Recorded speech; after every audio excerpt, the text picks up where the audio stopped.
Assalamualaikum warahmatullahi wabarakatuh. Hari ini kita akan mempresentasikan Message Queue Executive atau MQX. Kami dari kelompok 10, ada Hisham Hanif Syamsuddin, Dafa Hasan Fikri, Muhammad Mirza Ulhaq, Edward, dan Stefanus Saud Hamonangan. Pertama, apa itu MQX?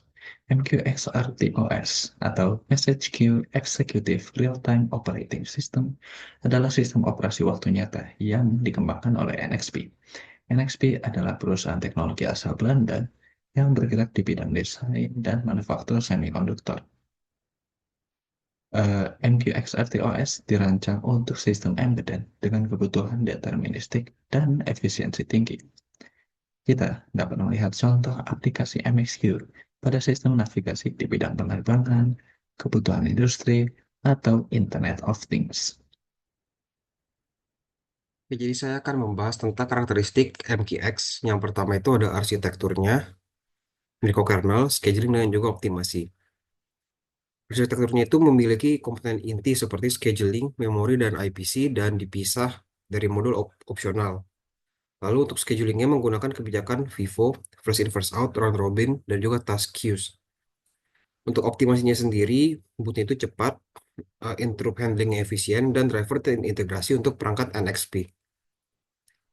Dan ini ada komponen utama MKX, struktur source code-nya ada MKX Slash.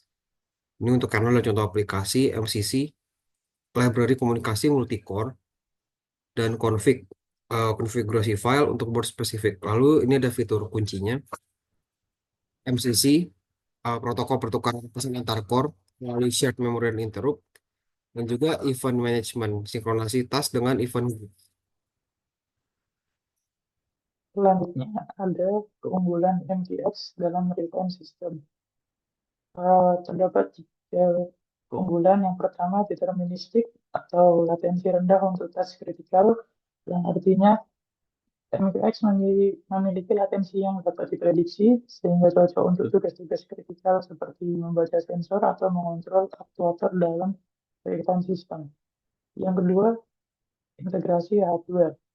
Uh, MQX menyediakan perbawaan untuk berbagai sensor dan perangkat keras seperti sensor MPU 6050 untuk akselerator dan gyroscope dan sensor MAG 3110.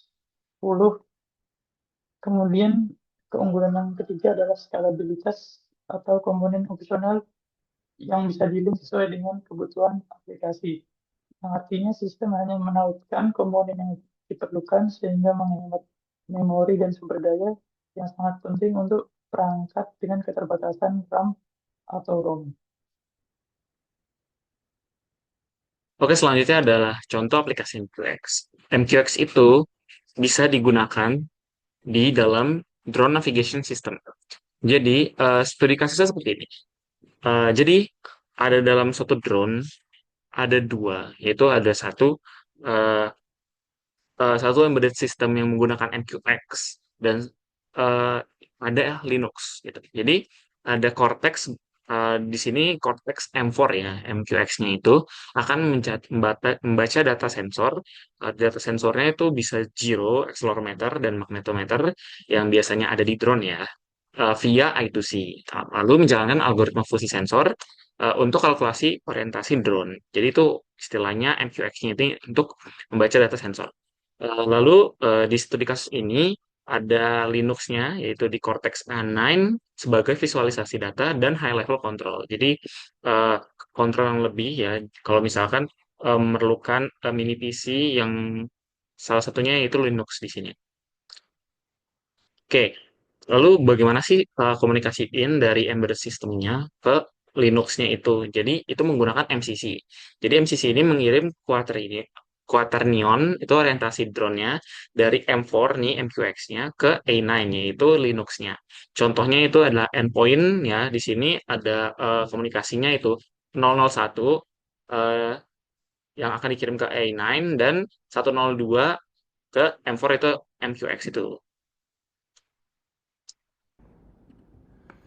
Baik, selanjutnya ada kesimpulan dan pengembangan. Jadi Pada dasarnya MQX merupakan sistem operasi real time yang berbasis queue yang digunakan untuk komunikasi antar task atau antar proses.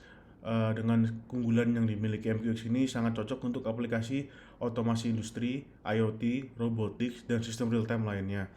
MQX cocok untuk sistem embedded yang butuh real time performance dan integrasi dengan OS. Seperti PID controller, algoritma autonomous navigation, dan computer vision pada drone. Terima kasih telah memperhatikan presentasi kami. Sekian, wassalamualaikum warahmatullahi wabarakatuh.